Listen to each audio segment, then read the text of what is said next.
the crazy Belgium. Can I say this? Whatever you want. Okay. As long as you don't call me a dick. Hello everyone, it's Loic Bruni. Welcome to Outspoken, the series where I interview a different guy every race. And this time we have a special rider, Martin Maes, the crazy Belgian, out of Northstar with a comeback, 4th place, and straight up to World Champs in downhill. Here we are. So welcome Martin, thank you for taking the time to be with us. Thanks for having me, it's a pleasure. No, it's good. I feel like we've always had things to say together. We have a pretty strong character, you and me, and we've had some good rivalries in the past, so for sure, I'm happy we can discuss a little bit today. What do you feel about being back to World Champs after this season? Yeah. Mainly Enduro, and especially after last year's World Champs.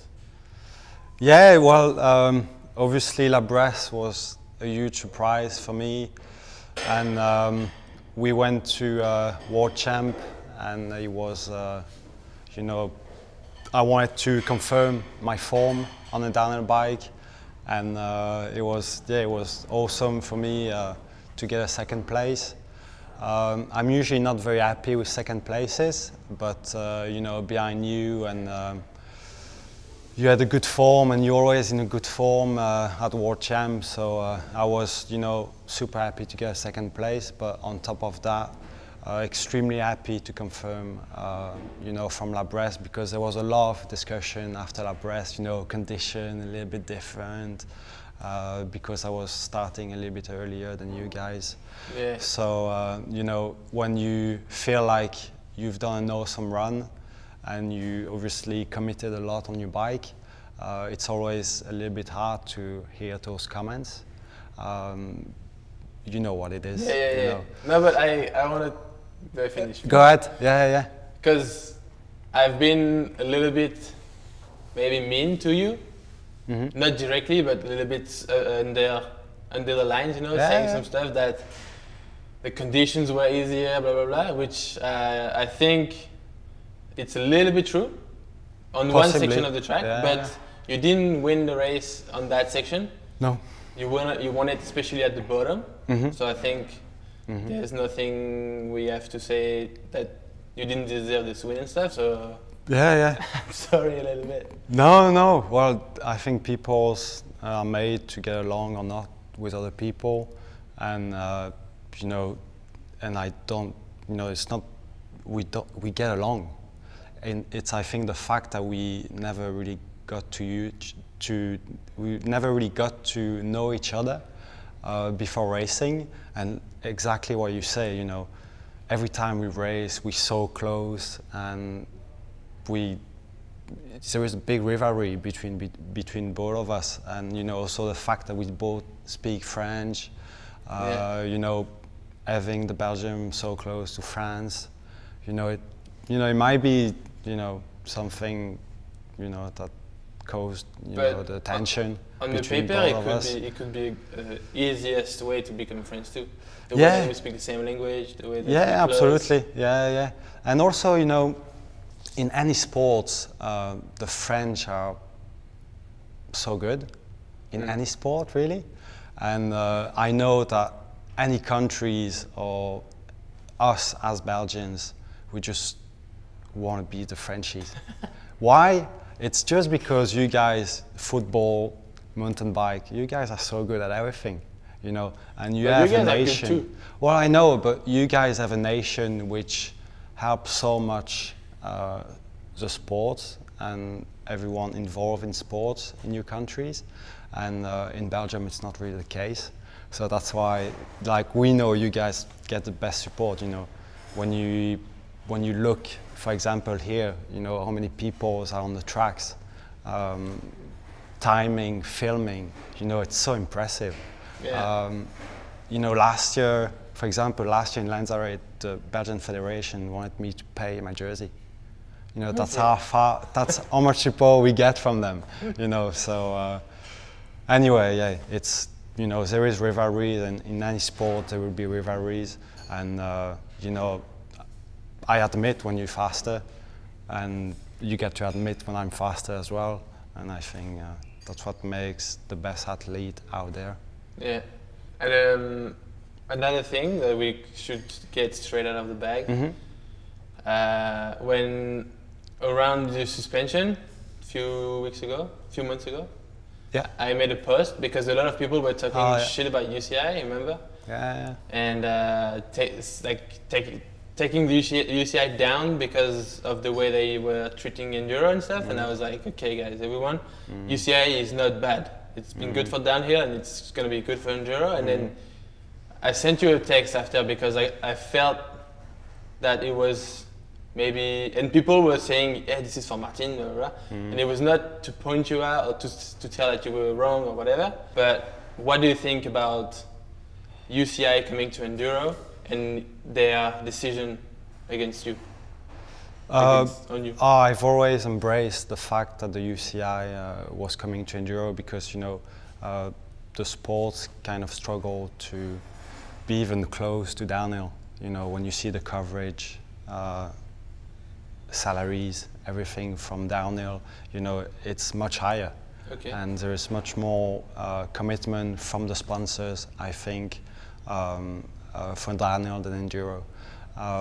So I've always, you know, loved the fact that the UCI was coming to enduro, and you know the fact that they're gonna give some rainbow jerseys to the world champ at the end of the year. It's, you know, something I think really important that gives a lot of credit to the sport. For sure. And you know the enduro kind of missed that at the moment. So I've always loved that fact, and the fact that we're gonna get checked much more often. I've got checked, I think, 10 or 12 times the last 6 years, and every time it was in a downhill. Yeah. Right. Never got checked, only once last year in Olags. So I'm a clean rider, and I've always loved the fact that we're gonna get checked more and more the next few years. Unfortunately, in New Zealand, I cut my leg, and I trusted too much on the doctor, which gave me the prescription, and we didn't check ourselves as a team and myself, you know, on the WADA list, which was a huge mistake from us. And that was, very unfortunate, and I felt like, you know, I've paid for a lot of people, a lot of riders, because not many of us pay attention at that kind of stuff. And you know, that can happen. You know, he wasn't. You know, the doctor knew that he wasn't going to help me, but he was a masking agent, which is banned from the UCI. And you know, you could hide all the stuff if you take that medicine. So that's why he was banned. And I was quite lucky as well that that medicine didn't help me. You know, winning in New Zealand, in Tasmania, and you know. Because it was nothing to enhance your performance. No, it was nothing. Just a masking no, absolutely nothing. Yeah, and that's clear for everyone. So that's a good thing. Yeah. Because, like you said, a lot of people read the comments, but not necessarily, you know, the whole stories. And you know, the doctor just tried to save my leg. It was getting pretty badly infected, and you know, I was about, you know, to raise the EWS, so, you know, I was happy that I didn't have to go to the hospital and, you know, cut the wood, because that's what would have happened if the probenecid didn't help me fight the infection. So that's behind me. I've learned so much, and I actually heard last weekend in Northstar that someone had some health issues, and he couldn't have the right medicine to actually help his body to recover from it, and he was just dragging the injuries just because the right medicine was on the banned list. Okay. So you know, that's. But can't you use the right medicine and stop racing? You can. You could, yeah. But when it's your job and you're competitive and you train, or the other thing that you can potentially do is take the medicine and apply for TUE. So that's what you can do. And you know, like I say, I've learned a lot from it, but I think a lot of people racing bike. I've learned from it as well. And I think it's a hard price to pay for you. I don't know, like also for Richie and Jared, but now it was needed almost. So now everyone is way more careful, and everyone is. So it's hard for you to be the person who has to pay the price. Yeah. But at least the sport now got a step forward, you know. Yeah, for sure. Yeah. Like I say, everyone learned from it, and you know it was hard. You know, especially when you're leading the championship. It was a hard situation to be in, but fortunately a lot of fans were behind me. Pretty much all of the comments were extremely positive and behind me. A lot of people understood the situation as well, so it was kind of a relief, because you know when you're not a cheater, that's the last thing you want to hear. You know, that you are a cheater. Yeah, you don't want to get incriminated. Exactly, exactly. Yeah, and you know it's a bad thing to have. You know, being doped or being called doped. And you're super young, so you don't want to carry that shit. No, exactly. Yeah, that's the thing. And then you've made that post, and I felt like, you know, it was very close to my announcement, so it was kind of awkward. But but I tried, especially to not point you out, to make it super neutral. And say that the UCI had just a role to do, and it was doing it right, and it was not because of that they should be shit. Like, but I totally, like, maybe it was a bit clumsy from me to do it then. Yeah, like, that was close to the limit, but you didn't cross it. Okay, like, good to know. And you were pretty much dominating the EWS starting the season. You won 3 out of 3, and you came back 4th. How hard was it to come back and catch the train, pretty much? Yeah, so perfect start of the season for me, and then unfortunately I had to stop racing for 3 months. But yeah, being back on the bike and racing was awesome. You know how much you miss it during the winter. You know, and it was actually, you know, I've never really struggled to come back and being competitive straight away, but this time it was just hard. You know, I've trained a lot, like always, but there is just nothing like racing. You know how far you go. The pace. Yeah, and also physically, I felt like, you know, and maybe enduro is a little bit more physical and require a little bit more physical skills than in downhill. It's not quite the same, but I felt like, you know, you can do a lot of intervals on a road bike, but you will never ever push as much as on the stage, your body.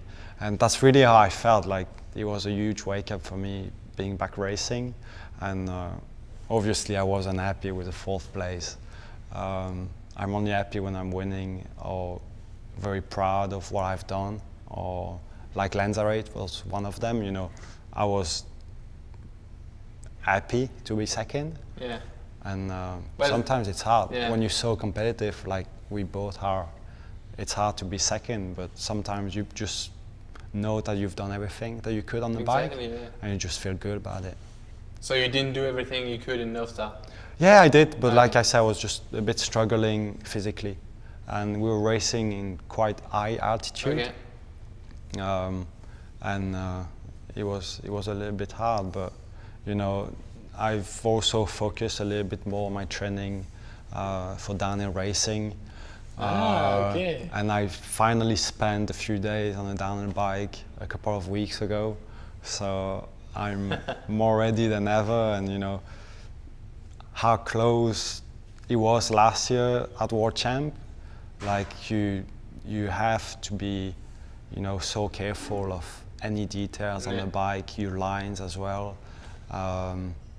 You know, the Belgian Federation made a aero jersey, just that fits my body, and you know, it's small details like this that makes you feel more ready, and just a little bit more, ready to go racing, you know. So it's the first time, pretty much, that you come for a few years, that you come to a downhill race prepared. Let's say. Yeah. For example, La Bresse last year, I didn't ride my bike for at least, I think, a year. My downhill bike at least a year before.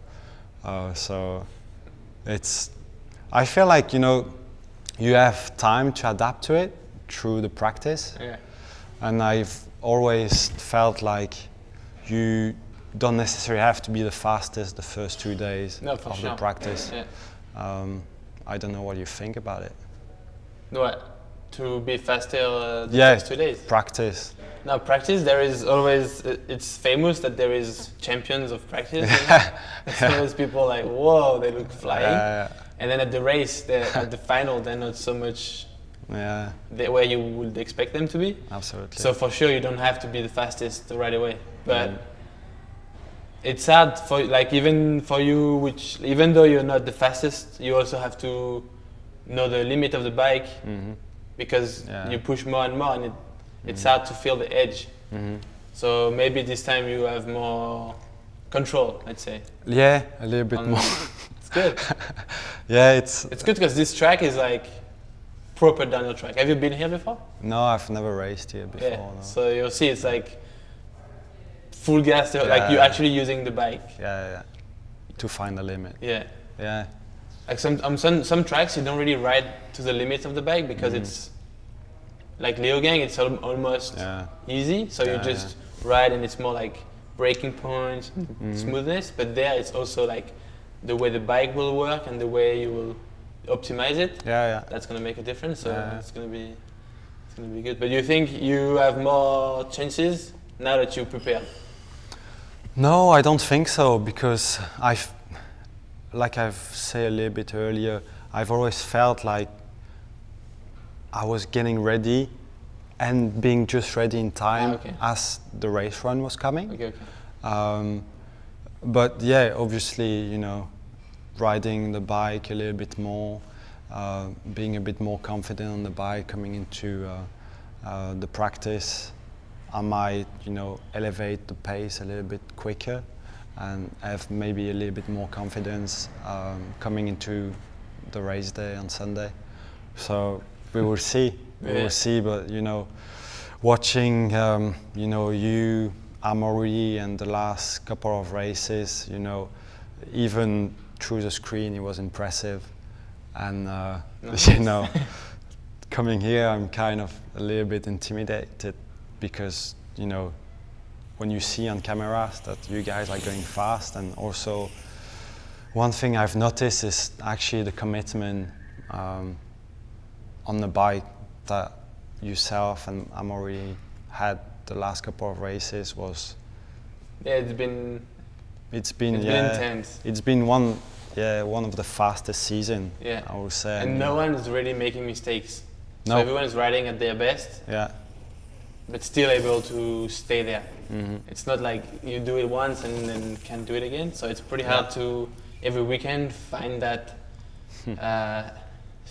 form, let's say, of excellence. You know, so it's pretty hard. But I feel like the two last races are going to be the finale. You know, the grand finale. So it's going to be cool. I think when I talk a little bit with my coach and people around, my friends, there's for sure a lot of people who can win.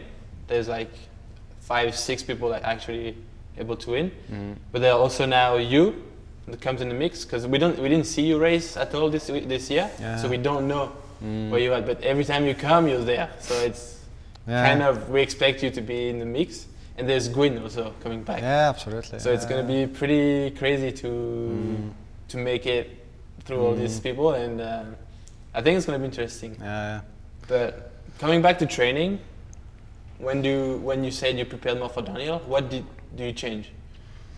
Physically, I didn't change much, because I felt like in La Bresse, we did discuss that just a little bit before, but I wasn't the fastest on the flat. But I've always been able to recover a lot between all the sections.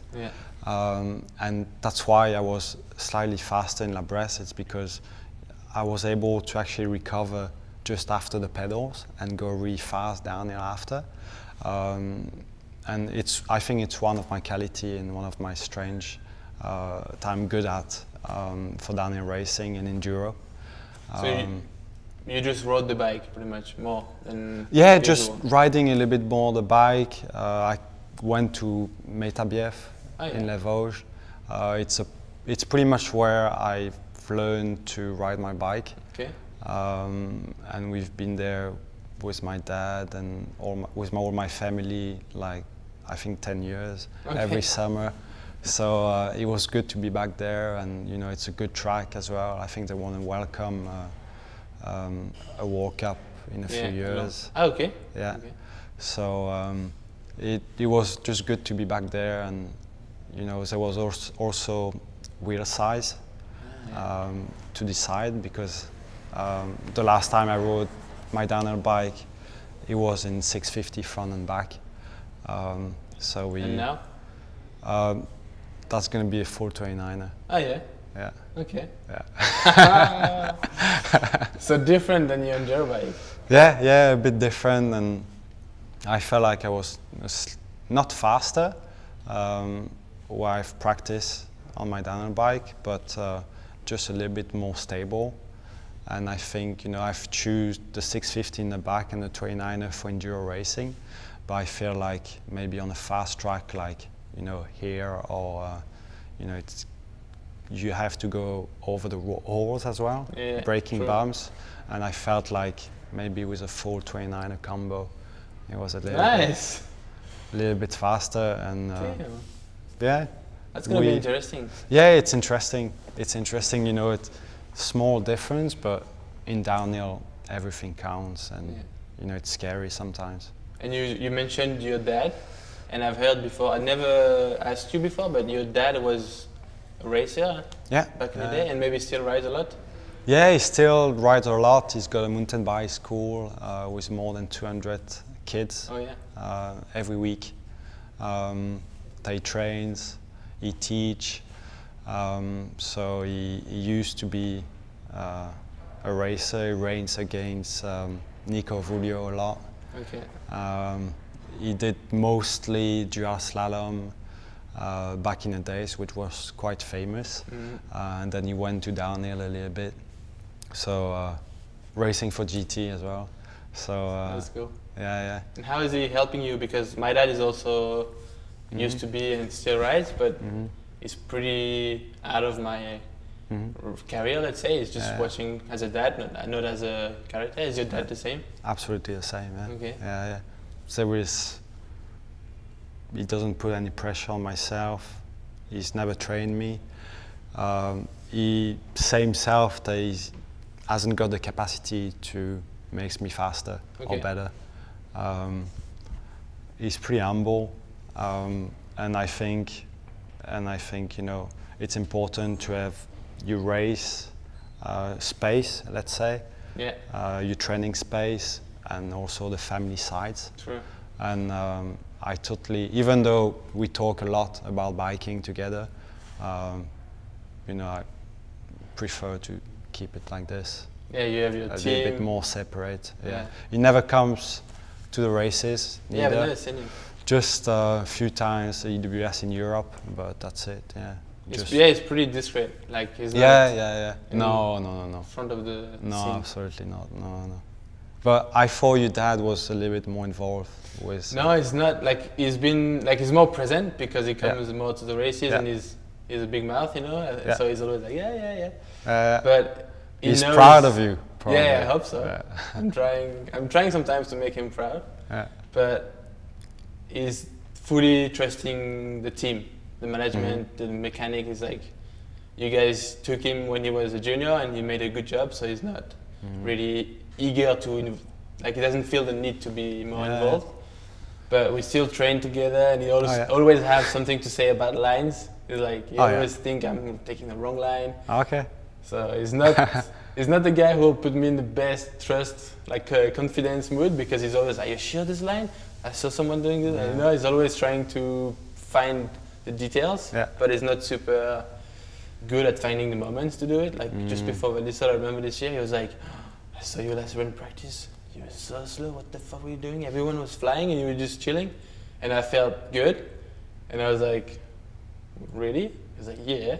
So you know, I like it also when he's not so involved, because he's not so good at talking to me and making me in a nice bubble. So it's also me who doesn't want him so much. Interesting. My dad was, when he comes to the races, I just see that he's worried for me. Yeah. And that doesn't put me in the best zone mentally. Okay. Because I just think he's worried for a bad crash or something like that, like I think every parent. But yeah, I could see that he was worried. So I just don't like to see him worried, and I prefer to either don't see him or, you know, just not getting involved too much. Make him feel better. Like, it's okay, I'm good on the bike. Man. But he knows that crashing can happen. Once again, everything can go different. But you're like one of the only, to me, I think you're one of the only enduro guys that can come to a downhill race and win a World Cup at the moment. I don't know what you think about this. Do you think Richie Rude or Sam Hill, Dai, I don't know, some riders could come and do podiums or win? It's always hard to say, or, you know, the only thing it's pretty much impossible to tell. But you. But I think Richie could be good. Adrian could be good. He raced Crankworks last year, or it was this year actually, and he did a really good result on an enduro bike. So I think could be really good.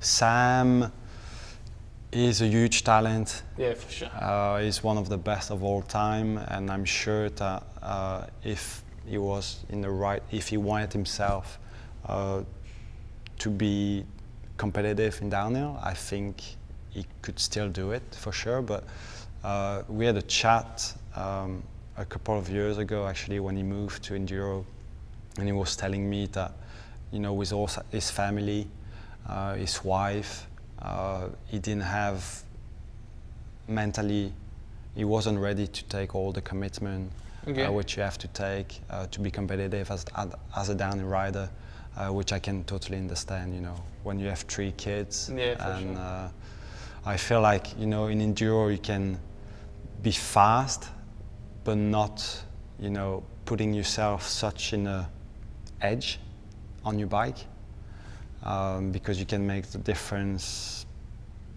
mentally, but also a lot physically in enduro. And I just feel like downhill, you're just at the start gate, and you have to be ready to take the risk to win. And at least that's how I feel like. No, for sure. I don't know, I've never trained or prepared enduro, but downhill it's super like on details, like you said. So you cannot let go some important things, so everything has to be prepared and focused on. And at the end of the day, it's a lot of points. And so you work a lot in winter, and then during the week of the race also. And then when it's time to go for a race run, it's when everything comes and you have all the weight of that on you. And pressure. It's time to just go as fast as you can and the most efficiently as you can. So it's pretty hard to, and it's one shot. In enduro, maybe also what makes a difference is you have 4 or 5 shots with different stages and stuff. So if you're not on top perfectly, you can always manage to save it. Totally. So did you, is it one of the reasons why you chose enduro, or because everyone was sure that you would switch to downhill after last year? I just, like I say to everyone, I just want to get a title in enduro and then make the decision if I move to downhill or not. I feel like, you know, living in Belgium, I love my country, I truly love where I live, and it's almost impossible to ride a downhill bike. So I'm like, you know, and riding my enduro bike, it's perfect. So I'm like, will I have to move house if I want to ride downhill? It's a big commitment, you know, leaving somewhere else. Yeah. But there is, you know, downhill. Sorry, downhill. There is always, like, you don't have to ride your downhill bike 4 times a week. Yeah. You can always make like training blocks or once in a while, so you can always live in Belgium. And then take the plane to Nice and go ride in Italy or whatever. So maybe if there is a will, there's a will. You know? No, I'm sure I will one day. I'm sure of that. I will one day focus on downhill. But first I need to. You want to finish what you started. Yeah. It's been a huge goal for me, and I'm sure for you as well as a downhill racer, just to win the overall. Because that means so much. So I feel like I want to do that. Win the overall, because that's prove your consistency, regularity, and that you've been there at every single round, you know, to win the championship. And I feel like I can do it in Enduro, and I just want to get it done before focusing to downhill. But you know, downhill is something that I truly love, and you know, just myself watching the live every weekend on Red Bull TV, it's just, you just get excited. Just because of the commentators, because of the quality of the filming, you know, and you know, the riders. Like you say, there is 5-10 riders that can win. You know, it's huge. You know, there is not many sport which is a case. Sure. You look at Formula 1, MotoGP, you know, there's 2, 3. Especially at the moment. Yeah, exactly, But the same, tennis, you know, it's the same for everyone, and having so many riders which can win in downhill is, I think it's huge for the sport. And you've been on GT forever, pretty much, right? Yeah. And you've been growing up on GT, and you had for sure opportunities to live. And like, I don't know, to me it's like one of the coolest like family structure. So maybe that's why you want to stay there. But there is also way bigger structures. Did you never think about leaving JT? So I had some option last year when I re-signed my contract for 3 years with GT. And GT was just the most natural choice for me, and especially racing enduro, you don't need a huge structure. You know, I have my mechanic, Mark Morrison, that's always been behind my back for so many years. He lives half an hour from my house, you know, when I need something, when we need to go testing, you know, we can always do that so easily. So in enduro, to answer your question, you don't necessarily need a huge structure to be competitive, and just a few days of testing in and there is enough. But I think in downhill, you know better than me, you need probably data acquisition to make the bike feels better or faster. I don't know. Do you use it? To develop also a new bike sometimes. The products, Because it's way easier to and quicker to make things right. But so you have two different, enduro and downhill is pretty far away from each other, I would say. And for these reasons, like you need the structure or not, the way you go all day in enduro and ride stages all day. In downhill, you just always come back to the same point, and actually you don't ride as much. Which one do you prefer? Like when you leave the weekend, you're like, that was sick. Is there one or not even? Yeah, the thing is, in enduro, you know that it's gonna go well. If you're ready to train, if you're ready to compete, if you've trained enough, if you feel good on your bike. For myself, there is no reason, you know, I'm gonna go to an enduro and I know that I'm gonna get the top 5, you know. Okay, good. In downhill, you go out on a race weekend and you might, obviously in enduro as well, you might crash, you might get a puncture, but pace-wise, you know, in downhill this weekend, I don't know if I'm going to be top 20, I don't know if I'm going to be top 10, and I don't know if I'm going to be on the podium. You know, it's because you have to be so ready for it and not to make any mistake. In enduro, as a comparison, you make a mistake the first turn, that's all right. You know, you've got 45 minutes of racing in front of you. Yeah. You know, in downhill you just can't. So which one do you prefer?